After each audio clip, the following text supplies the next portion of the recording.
All right, guys. Hi, it's Danny Metzer of DM Hoops. I have the pleasure of having on Micah Lancaster of I'm Possible Training on here. Just wanted to have, a conversation about a couple different topics. One of those being ecological dynamics, constraints-led approach, and getting Micah's perspective on those things. And we've already briefly talked about those topics offline, and he's produced some content on his accounts, talking about his agreements, his disagreements, and hopefully we can go in to a little bit more depth today. How are you doing, Micah?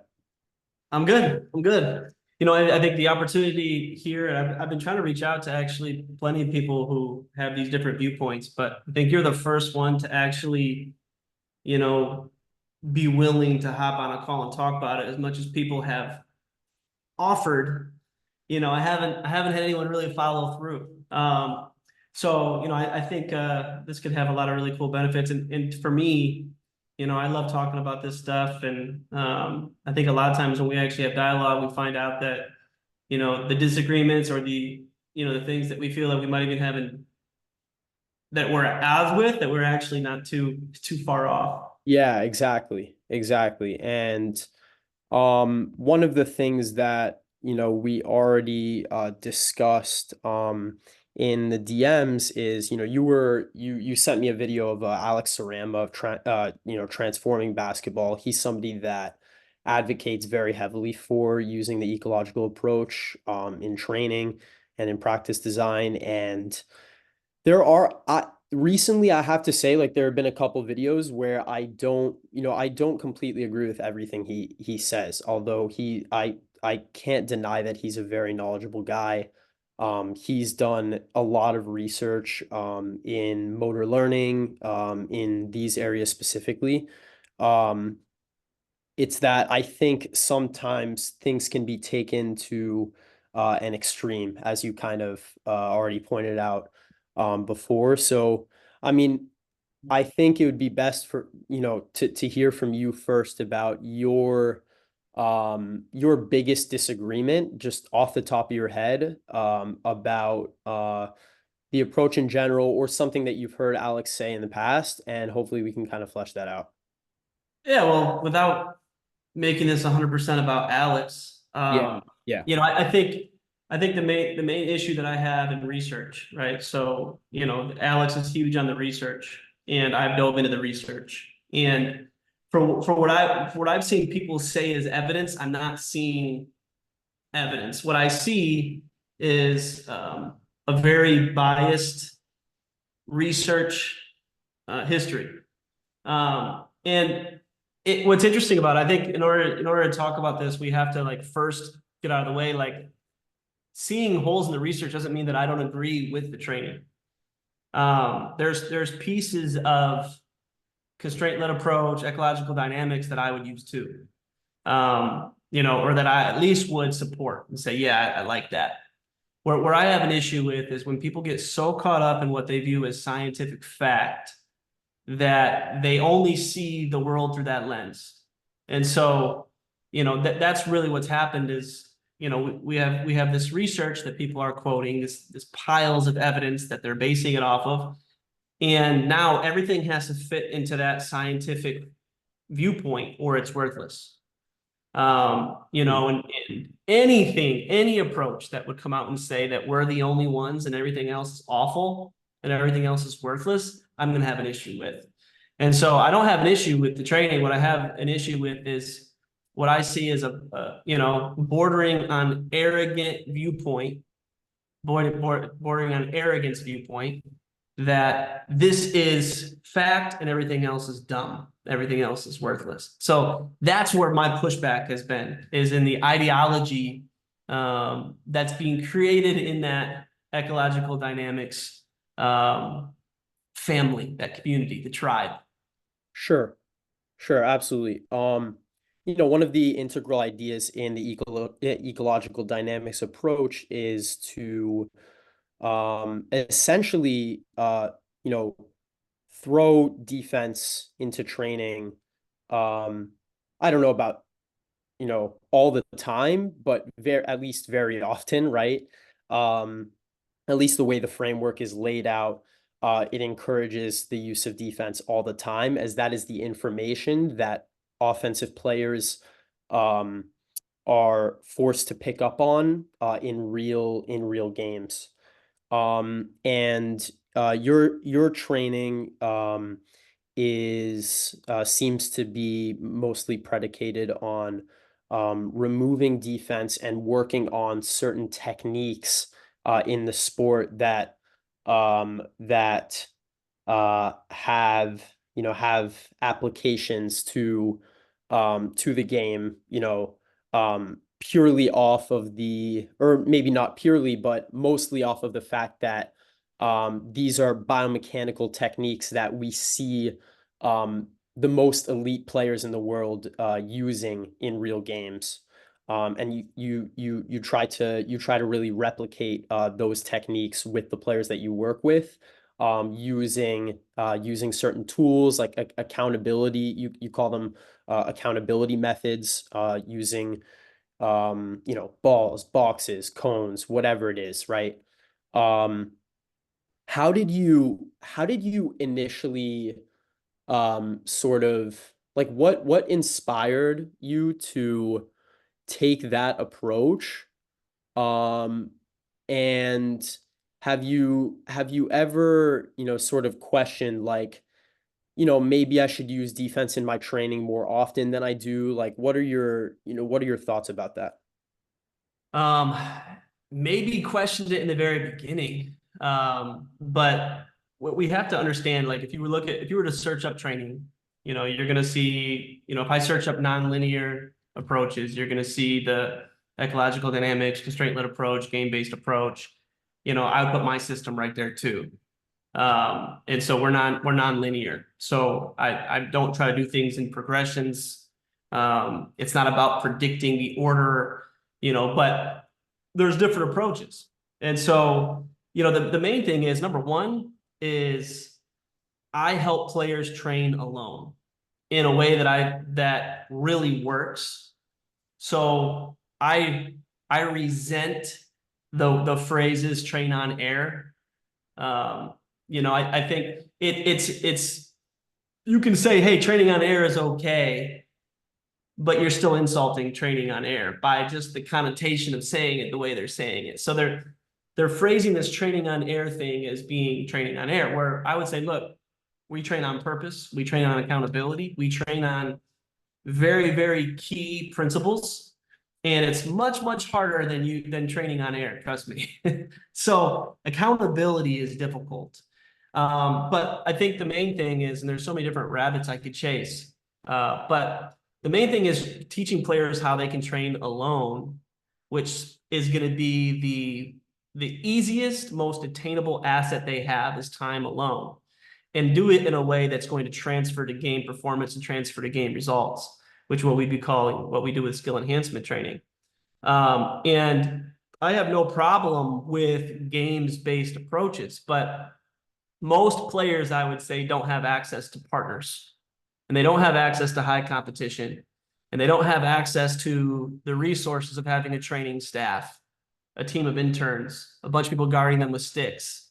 So there's that approach is great. I would argue there's a ton of weaknesses there too, but there's things that you can do alone where you can truly go after details, characteristics, body positions, and I would say simulate defense better sometimes than actually having defenders, which we could talk about. But the main thing is getting people to train alone, which that approach seems to basically say is a waste of time. And or a warm up, if you, I guess, if you have to spend some time alone. But the best part about basketball to me is that this is a sport that you can get better by yourself, and I'm shocked at how much people fight against that. Even the idea of doing that, you're called a workout warrior, or something in a joking, playful way. Mm, mm, uh and to me the game needs more of that. So that would be my base. okay. Um, Now, one of the talking points for people that, study ecological dynamics. One of those people I reference very often is Rob Gray. He has a podcast. He's written a couple books. Um, and I actually first learned about this framework from him. And one of the principles of ecological dynamics is this symmetry between the performer and the environment, right? Information movement coupling. And the argument is that techniques can naturally emerge um, in players if they're provided with rich enough information. Um, for example, the way certain defenses are playing against them to to get functional behaviors to emerge that would allow them to score, play make, whatever the case may be, right? Um, so do you believe that in certain situations it is more efficient to put players in those situations where they're playing against defense and the defense is being constrained, maybe they're being constrained, right? To build those techniques, right? Build the biomechanical positions that you want to see. Or do you feel like in the vast majority of cases you have found like screw that? Um, you know, Um, what do you say about that? so if you look at the research, and they've even moved away, I think there's been a word swap that's happened. So it used to always be called the science of skill acquisition. If they're not calling it that anymore, it's skill adaptation. Right. So to me, they've already acknowledged in their own research that this isn't acquiring skills, it's helping with adaptability. There's still a hole in acquiring skills, which I don't think they get to much. Okay, so but let's stick on Rob Gray for a second. So I think people sometimes assume that when I'm talking about this, I haven't really looked at it. I've read his books. I've read nonlinear pedagogy textbook. So I've looked at the research. Here's the common theme, and I'm writing a book, and I'll be referencing plenty of Rob Gray in there. But he admitted at the end of his book, How We Learn to Move, that he created traditional as a straw man. He built traditional up as a straw man. He did it, he said it kind of playfully. But what I mean by that is if you look at every single research, and he had a section of his book right there in the middle where he said, hey, here's when people say, show me the evidence, here it is. Here's 9 studies that all show that not that CLA is better than traditional. Okay. And so here's my beef with it. I'm not traditional. The research that we have is always pitting this stereotypical traditional versus these nonlinear approaches. Okay. I'm In sorry. I'm sorry. I don't mean to interrupt you, but I think Yeah, it would actually be a really good idea for us to clearly define what the traditional approach actually is first. exactly. But that's my point is in every single one of these researches, in the things that he quoted, they did define traditional. And there was one ingredient that was always there, the one correct way. So all throughout Rob Gray's books, he's talking about the one correct way versus, the CLA, the ecological dynamics. And I don't believe in one correct way either. But if you're always pitting everything up against this traditional stereotype of one correct way, I agree, multiple techniques and allowing for freedom is always going to win, at least 95% of the time. So that's what I mean. And he admitted by calling it the straw man. If you look at the research that he quoted, I could go down each one. They all did the same thing. They pitted up their research or their way of doing things against the one correct way.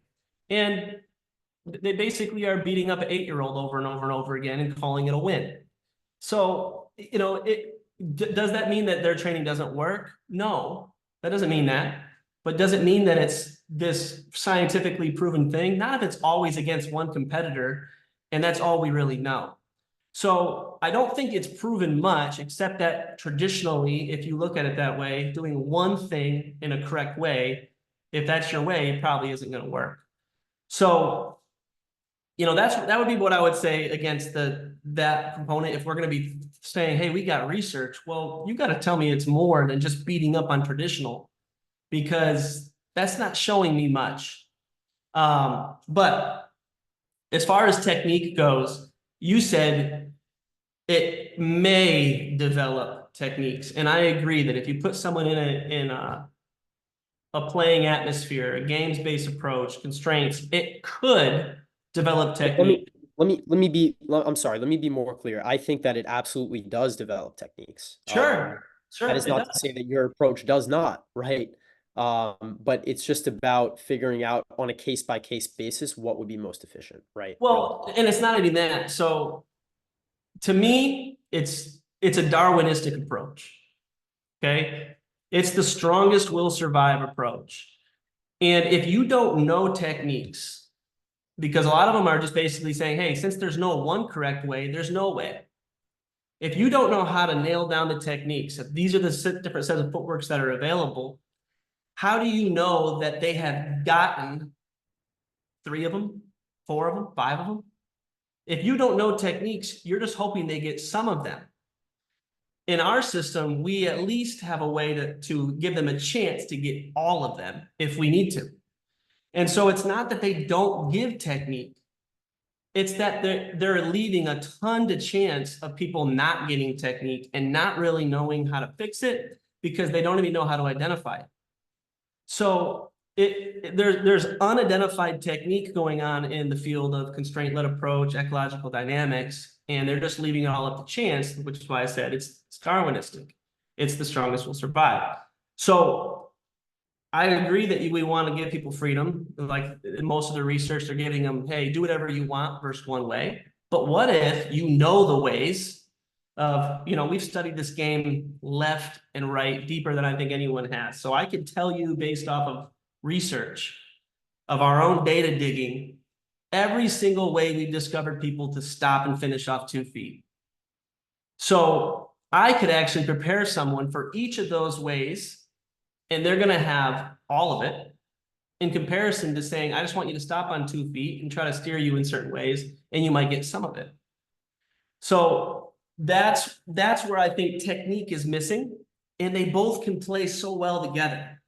So if they would stop like forbidding technique and saying it's stupid to even try it because no one can move the same and you're never going to do the same thing twice in a row, they would understand that you can give them all the techniques and put them in constraints and do game-based training, and now you have the best of both worlds. So that's where I would say, like, hey, keep doing what you're doing, but don't forget this because you need it. Yeah. Okay. There's a lot to unpack there. There's a lot to Oh, unpack. there's so much to unpack with all this, man. Yeah. Yeah. It goes deep. That's why it's going to take Yeah. me like 300 pages to get through it. Yeah, no, it's crazy. I'm really trying to listen to all the points that you have, and there were a bunch of points where I felt like I could interject and ask another question. So, uh, Sure. but you mentioned a point before. I want to go back to talking about Mhm. the traditional approach, right? Where you Yeah. mentioned that the studies that Rob was um comparing when he was mentioning studies that use the quote unquote traditional approach, and that Yep. the main criterion that he was using, or that they were using in the studies that he brought up, was that in those studies they were having the experimental group using, or not the experimental group, but the perhaps the control group, I guess, Yep. using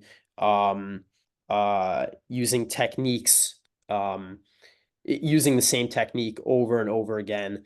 I assume that these were studies looking at them in the training environment, right? These were like, yeah. So I think that, there are definitely other criteria that I think Rob would identify as being part of the traditional approach. I'm sure Alex would have the Absolutely.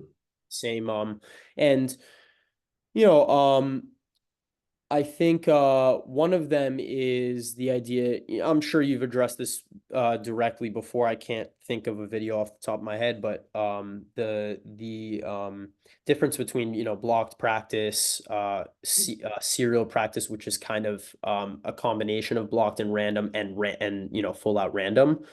Um, what say you about the transfer of your training to real games um, from the perspective of the fact that you seem to mostly advocate for and practice having players repping out the same techniques over and over again in their training. What say you about that and how that has implications for how that will transfer over to games?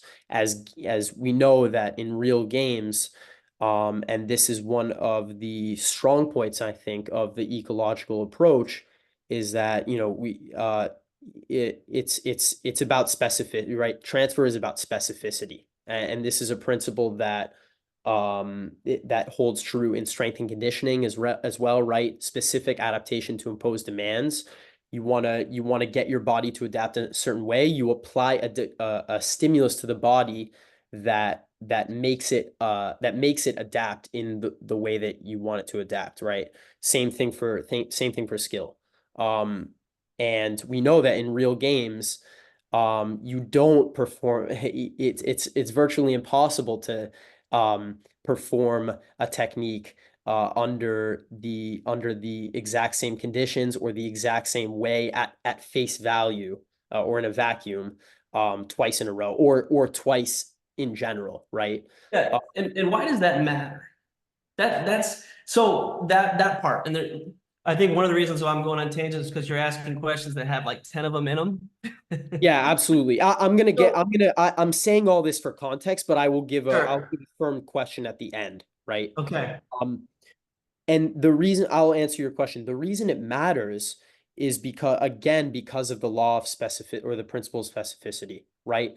Because the game requires us to perform a lot of different techniques, albeit slightly different, but they are different under varying conditions, often unpredictable conditions. It is important that we expose players to varying techniques under varying conditions in training at some point, right? It doesn't have to be in the beginning, right at the beginning of the off season, right? We might identify, okay, this player, uh, you know, presumably we know a lot about the sport, and you're an expert in the sport of basketball, so you have the ability to take a player, maybe analyze his game film and go, okay, I think this specific technique would really help him, and let's like let's rep that out for the time being, and then maybe we start to introduce more defense. He starts to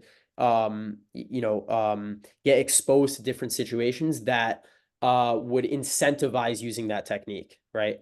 But really that's why it matters, is because that's what the game demands us to be able to adapt our movements to based on the information that we perceive and based on the conditions that are at play.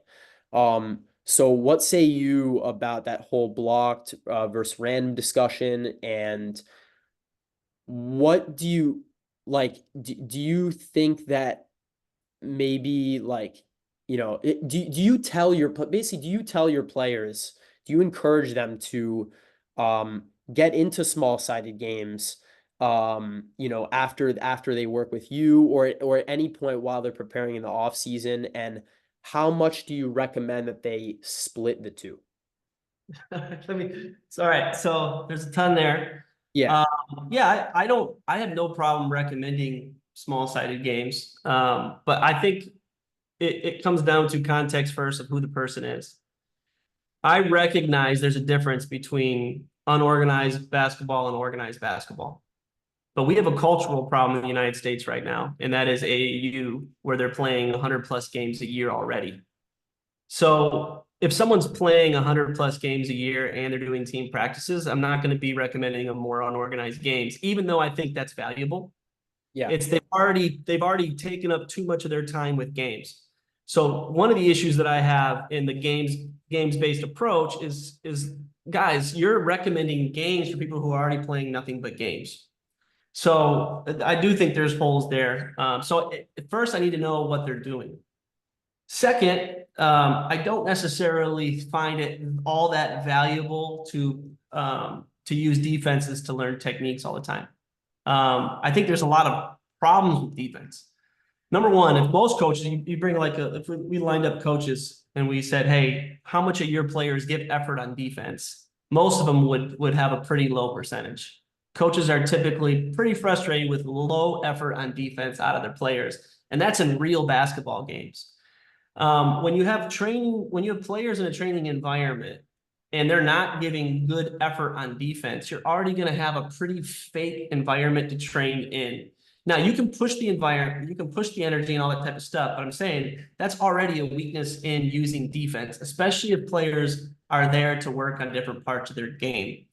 If you're trying to repeat certain techniques, you're trying to repeat certain skills, dummy defense also ends up being relatively awkward at times.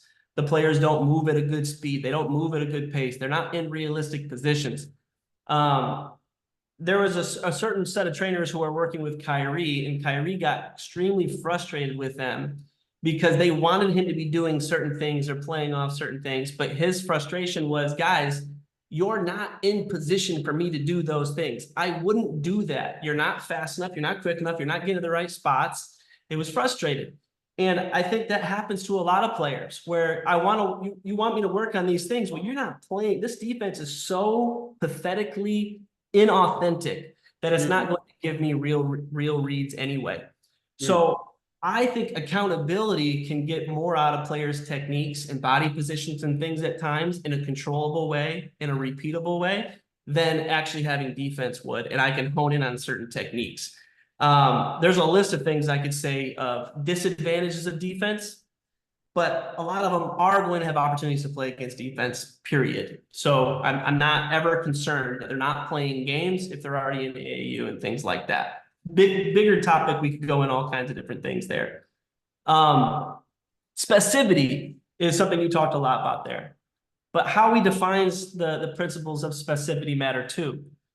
To be specific to basketball isn't necessarily playing basketball. Specific to basketball is moving like you're playing basketball. And a lot of players play basketball and they don't move specific to basketball. And if you don't change them, if you don't come up with ways to work on their movement patterns, they're going to be bad basketball players trying to play basketball. And like, let's go ahead and pick on the game of tag for a second. In Rob Gray's book, he talked about how tag was this amazing training tool for infusing decisions and getting players to react in that environment. Tag is one of the fakest ways that I've seen people train for basketball. And the reason being is they're not moving in basketball specific ways. They're dodging people. They're dribbling in unrealistic lines. Their footwork patterns aren't there. Their dribble timing isn't realistic. That's not representative of basketball just because there's bodies around. It's not very specific, even though it's me, a ball, and a body. I can get much, much more sport specific without having that body by encouraging different techniques and using different accountabilities, whether that's guided accountability or forced accountability, which we have different ways of looking at it, than that. So, and if I'm just playing basketball, that's not always very specific either to realistic basketball. You know, I've had NBA players who still can't do certain pretty relatively easy footwork techniques.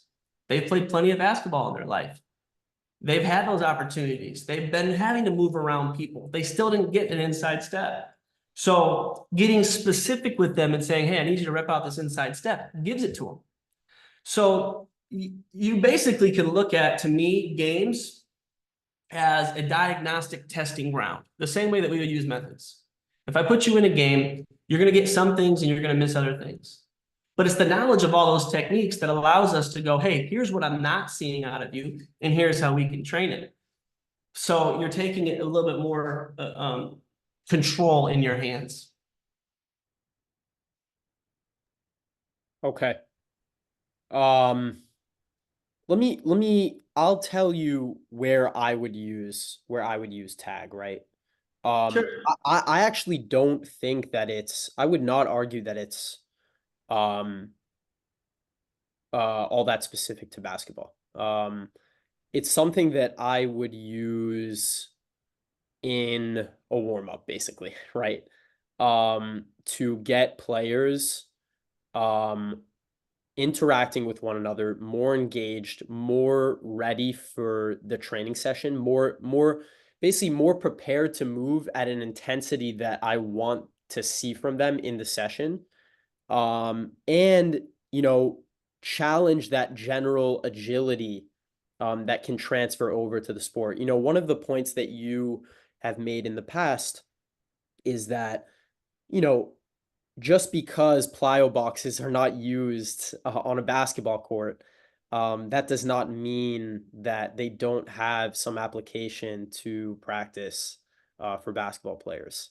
And I agree with that. And you are directly responding, and correct me if I'm wrong, but I think that's also a direct response to the principle of specificity if you take it literally, right? Um, because there aren't plyo boxes in the game of basketball, on just lying around the court, uh, if we took it literally, that would argue that there's no use for it in practice. Um, and I guess our definition of the principle of specificity has gotten a little fuzzy because, are we talking about what is are we talking about specificity in terms of what players are currently doing in games? Because maybe they're just not playing with a lot of intensity in games, or are we talking about just like the general demands of the sport? I think those are two different things. But I agree with you that not everything you use in training has to be um, you know And completely and mirrored. I'm not saying that I'm not even taking that approach with that. Yes, and not everything has to be exact to the game, right? So that would be characteristic based training. All that is great and good. My issue is if you basically say if bodies are present and decisions are being made, it's somehow good information. And so information, if that's what we're working with here, that's poor information. So if you want to say it's helping with overall coordination, if you want to say that it's helping with agility and mobility, I'm It's an cool with agility drill, basically. It's an agility drill, all that. basically. But as Yeah. soon as you cross over to say, hey, this is information in the environment, this is perception action coupling, I'm like, no, that's not the type of decision people are making, and it's not realistic movement. So you're using it. So when people are making those claims with dribble tag, it's just basically it's the same issue I have with people are basically saying, hey, there's this perfect zone of optimal performance that when you're challenged at this exact level, if we can get you just outside challenge, it's going to make you better. Well, Yeah, that's a whole different conversation. That's a whole but it's different. the same, but it's the same thing. It's the same attitude of as long as I'm following these rules, I'm good. And decision making, just because there's decisions, or challenge, just because there's challenge, doesn't do much for me. You can still talk about, is it basketball specific movement that's involved in those challenges? And is it basketball specific movement that's involved in those decisions? And I think that's where we get lost a little bit in this. Yeah. I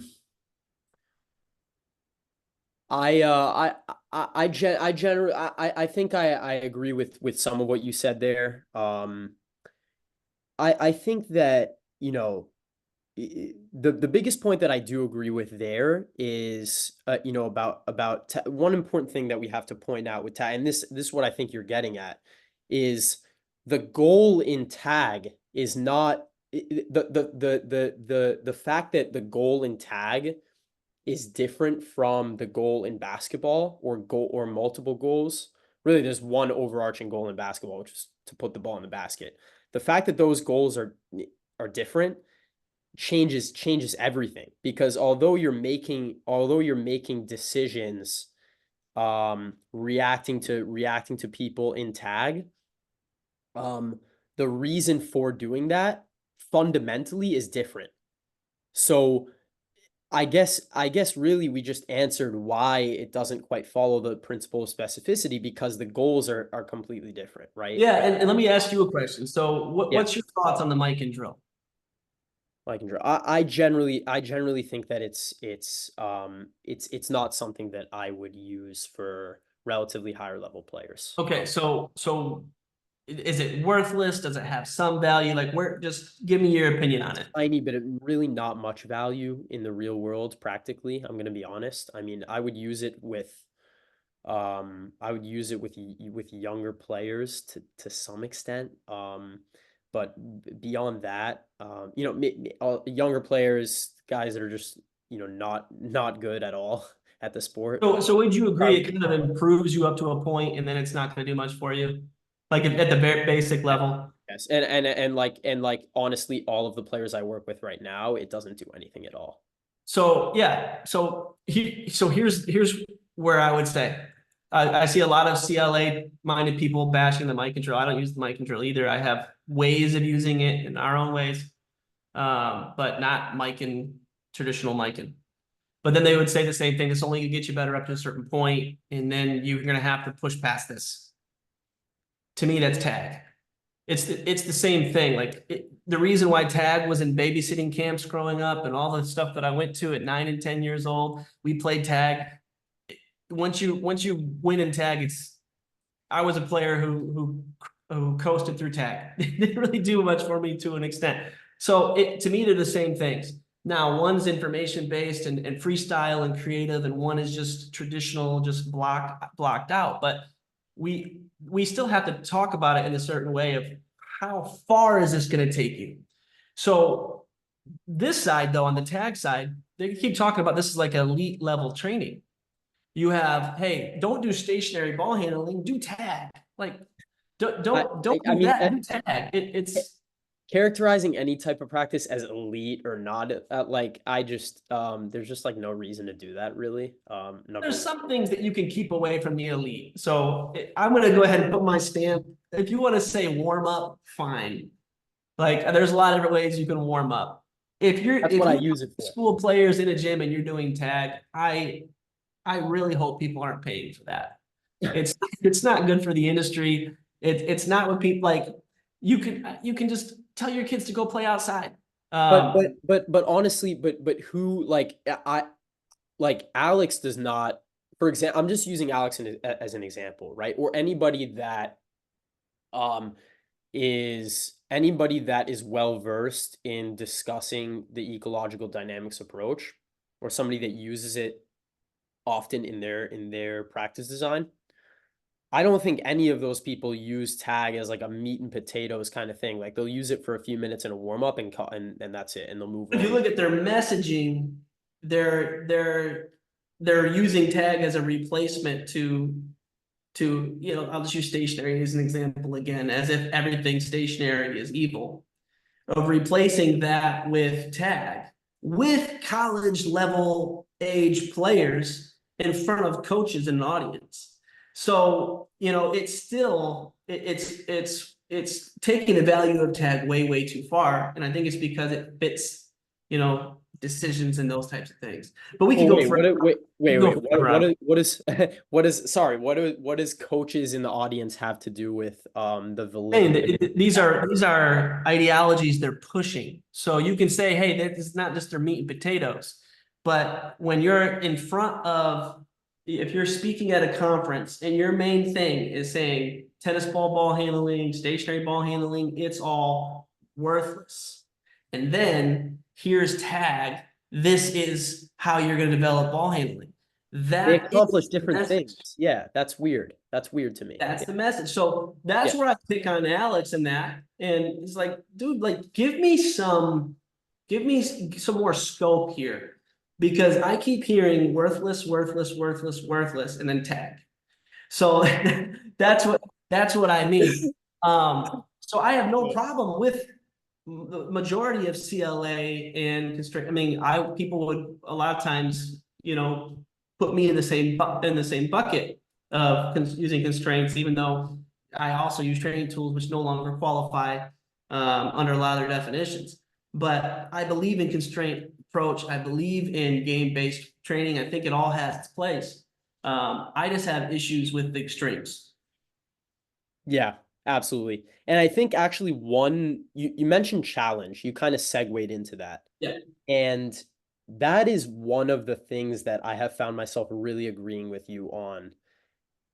Because again, like it all you always have to keep in mind the goals in the sport, and you can't just because something is challenging in general. Like for example, squatting on a Bosu ball would be with like a decent amount of weight would be challenging, right? Right. That mean that like um it's more, I guess that wasn't such a great example, but like things can be challenging like in a vacuum. Yeah. But do they accommodate the goals and intentions in the sport of basketball in real life? That's really the question that you have to ask. So both criteria have to be met. Like, is it functionally accomplishing something that will transfer over to the game? And is it Yeah. It's kind of taking the old saying, make practice hard so the game is easy, and just running with that as like a principle. okay? And Well, there's so many different ways you can make practice hard, right? And so yeah, you can't use it as your baseline. Um, sure, sure. what I'm seeing is almost keeping challenge as like your gauge. And so we're just gonna, okay, this isn't quite getting enough. We're gonna up the challenge. Okay, you're not quite, we're gonna up the challenge, but not asking yourself, is the challenge really basketball specific? Is the challenge really going anywhere? Yeah.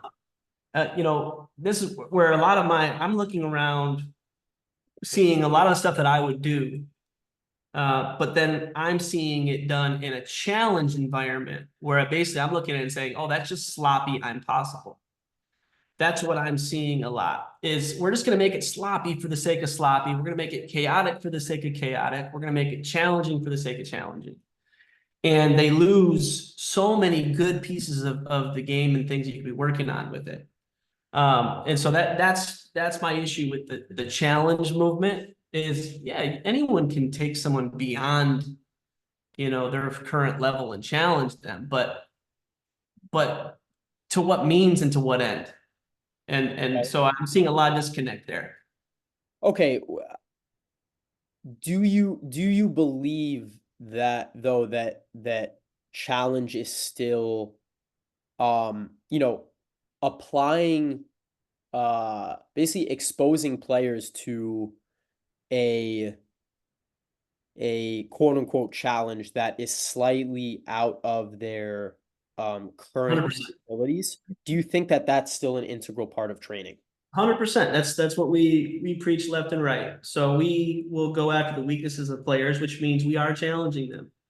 But I am not aiming for challenge. I'm aiming for detail. I'm aiming for things that I know the game provides that are challenging. And when I put you there, it's going to challenge you and we're going to bring out your weaknesses. We train in a loop.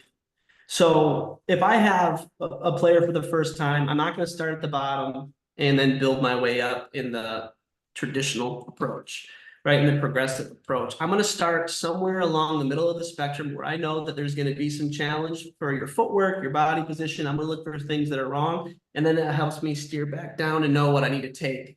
And so we teach all of our trainers loop training in that way. It's you don't necessarily know how to predict it. It's non-linear.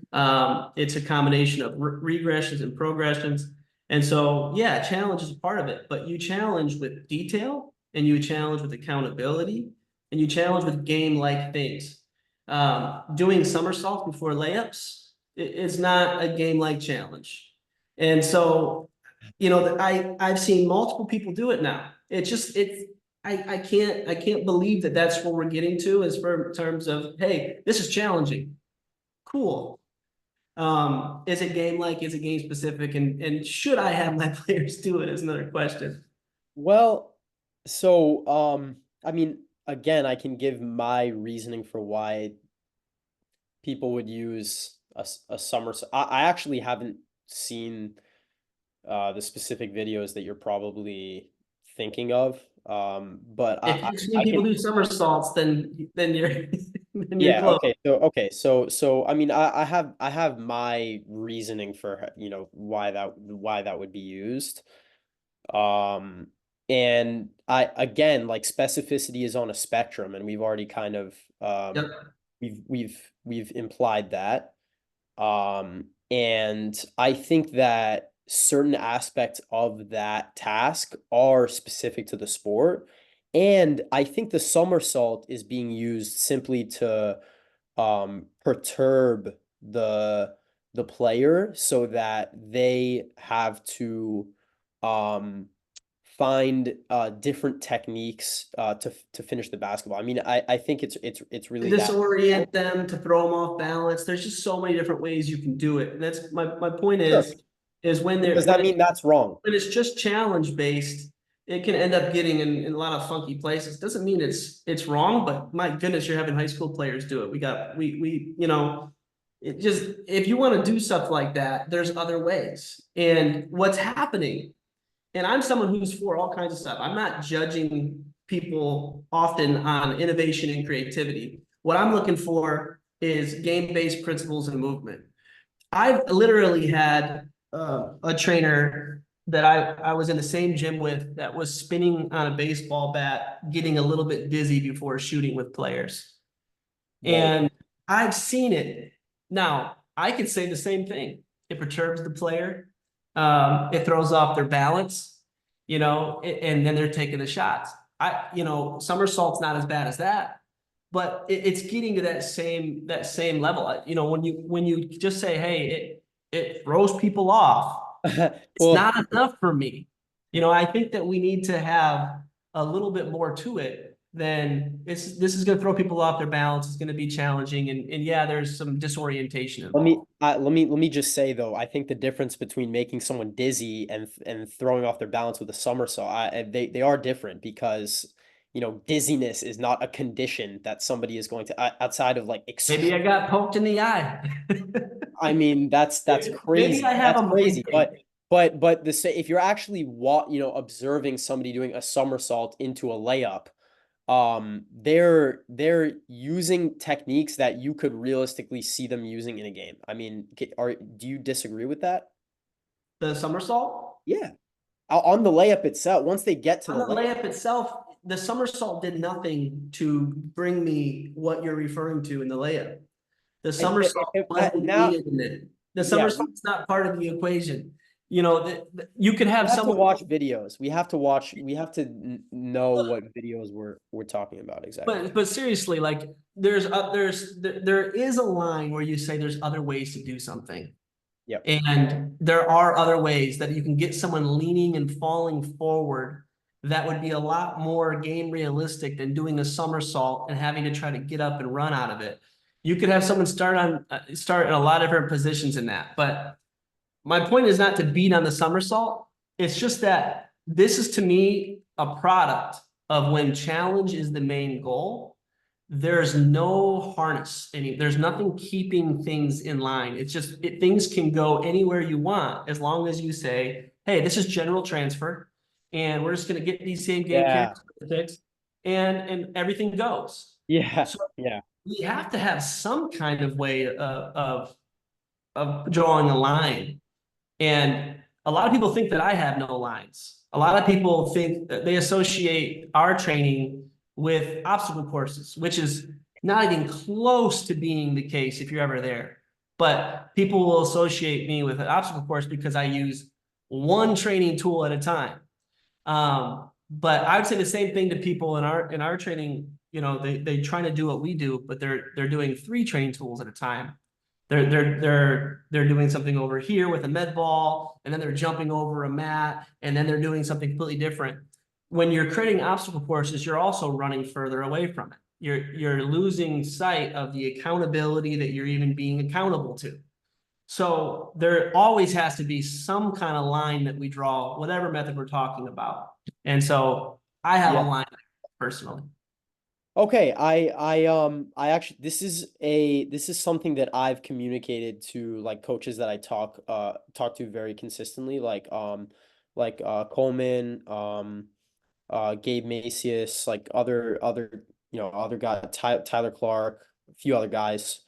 Um and yeah, like I do think that like there people like use the general transfer thing as an excuse, as like a cop out, like almost excuse. Like they'll be like, oh, and they'll, it almost sounds like they're pulling stuff out of their ass sometimes. It's like, oh, this is building hand-eye coordination or whatever. Like I agree with you on that sometimes people don't, like they just think that everything goes, or everything is a good use. It's all about what has the highest ROI, right? Like what has the best use of time. So yeah, there are a lot of methods that are relatively effective, but like what has the highest ROI at that point in time with that player? Like that's the question you Yeah, have to ask. I agree, but at the same time, and by the way, I probably only got like 5 to 10 minutes Yeah, here. don't worry about it. So the way that we approach it in our system, we have 5 calls a week with our trainers to go over stuff like this to make sure we're educated, talk about the topics. We liken that to a thumbprint. So when you have an iPhone, and now there's face recognition where you're moving your face around. But first for me, it was the thumb, right? So I put my thumb on, and then I'd have to move it to the left and the right and roll it around until it gets every angle. Skill is like that too. Each technique we're talking about is like that. Where the only issue I have with the ROI thing is if you're basically saying, okay, you're going to pick one thing, boom, there's the way I'm going to do that Uh, skill. I know you're not saying that, but I'm just clarifying. yeah. So you want to take that technique and you want to hit it from these different angles. But if you have two things that are hitting the same angle, that's where one has to go. So that's how we approach our methods.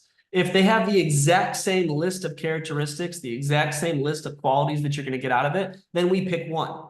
If they give you different lists and different characteristics that we think are important, then we might keep them both. And so there are some methods that I used to use that I don't use anymore. And there's some methods that I've used to replace them because they shared the same list. So when we have a method or accountability tool that we use and we have an approach, we make the list. Here's everything that we're aiming for here. Here's what we're going to get out of it. If something else that I'm going to do has the exact same list, then more than likely one of those has to be cut out. That to me is how we look at ROI. And so my point in the somersault thing is that if you give me that list, I can come up with another list of something that's going to give me the exact same characteristics. And that's Yeah. where, like we need to have those types of conversations rather than just saying, like you said, hand-eye coordination, cool. I'm a tennis ball. I love tennis ball handling, but I don't like the way most people do it because they're doing it and all they can really say is, hey, hand-eye coordination. They don't understand what else they're getting out of it. So you can use it for pace, you can use it for timing, you can use it for different techniques. There's a lot of different ways you can use it. But if your reason is only hand-eye coordination, then your reasons at least aren't very good. Yeah, and also, and by the way, like I don't think most coaches even know what they're talking about when they throw out the word hand-eye coordination. I No, think it's no. really yeah, I think it's kind of bogus. Anyway, you said you only have a few minutes. We can honestly just wrap it up now because I don't want to go down another rabbit hole. Let me go down one really quick because we Yeah, need sure, to. go for it. So, and I think this will be helpful. So you said earlier, like Rob Gray, Alex, they're going to say there's more traditional than just what I had said. But Yeah, here's the issue. There's one poison in the traditional approach that continues to cause it to lose, and that's the one correct way. If that is always in every single research article, then I've come to the conclusion that that's the poison that's causing him to lose every single time. The other things part of traditional, I think, are getting a bad reputation because it's been always put together with the one correct way. So what happens is the one correct way is causing traditional to lose these bouts. picture it like two boxers. The constraint-led approach keeps knocking out traditional, but it's knocking out traditional because of the one correct way, not in my opinion, based on my own research and things I've done on the other parts that are often associated with traditional. So detail is being lumped in with the one correct way. You can have detail without having a one correct way belief. Even at times having block training, which we didn't really get into, block training and random training, you can have a balance of those, right? But what they've basically done is they're throwing out everything that's associated with that word traditional because of one poison, the one correct way. And so to me, all those things should be separated. I look at it, you know what bitter almonds are? Bitter almonds, you said? Bitter almonds. No, I They're don't. poisonous almonds. Okay. Everything in them is exactly the same as a sweet almond, which we would, most of us have probably eaten. But a bitter almond has one poison in it that makes it so we can't eat it. It'd be like me taking a look at bitter almonds and saying, hey, all these other nutrients are all bad because of that one poison that's in it. That's what they've done with traditional things. And so everything associated with traditional has all been tossed down the wastebasket because of how they're approaching this. And it's unfair to the qualities that are good that are often associated with it. So that'd be a whole different other topic with it. That's a But good analogy. yeah, and so I think that my whole goal, and I hope I come across this when I'm trying to talk to people about it, because I think people think that I'm like behind the keyboard, like angry at them and combatant about it, is like, look, I got no problems with any of it. I'm the type of guy that like I want games, I want constraints, I'm possible the way we do things. A little Yeah, splash, traditional, all of it's fine. My issue is when people are warring against it as if this is good and everything else is bad. That's where, as trainers, we have to stand in that gap a little bit and push back. So I'm hoping that those guys will start to understand that it's not just their way or the highway. And maybe they can realize like the constraint-led approach and skill enhancement and even traditional game situational, which I don't do, all have their own place down those three lanes. absolutely. Absolutely. It's because there's gray area. Um, as always, there's nuance, and I'm happy we could dive into some of that nuance today. Obviously, there's probably a lot of things that we weren't able to get to, For and maybe sure. save that for a future conversation. But I really appreciate your time, Micah, and have a great rest of your day. All right, man. All right, man. Have a good one.